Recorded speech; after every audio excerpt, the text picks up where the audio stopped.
ওআইসিকে রোহিঙ্গাদের জন্য আর্থিক ও মানবিক সহায়তা বৃদ্ধির আহ্বান প্রধান উপদেষ্টার। আন্তর্জাতিক ন্যায় বিচার আদালতে মিয়ানমারের বিরুদ্ধে চলমান আইনি কার্যক্রমে অর্থায়নে সহায়তা এবং কক্সবাজার ও ভাসানচরে অবস্থানরত রোহিঙ্গাদের জন্য মানবিক সহায়তা বৃদ্ধির জন্য ওআইসি দেশসমূহকে আহ্বান জানিয়েছেন পররাষ্ট্র উপদেষ্টা মোহাম্মদ তৌহিদ হোসেন। গত রোববার বিকেলে তুরস্কের ইস্তানবুলে ওআইসির পররাষ্ট্র মন্ত্রীদের ৫১তম সম্মেলনে রোহিঙ্গাদের বিরুদ্ধে মানবাধিকার লঙ্ঘনের জবাবদিহিতা বিষয়ে ওআইসি অ্যাডহক মিনিস্টেরিয়াল কমিটির বিশেষ সেশনে এ আহ্বান জানান তিনি।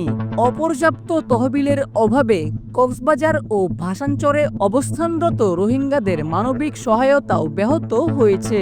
বাংলাদেশে রোহিঙ্গাদের জন্য মানবিক সহায়তা আশঙ্কাজনকভাবে কমছে। ২০২৪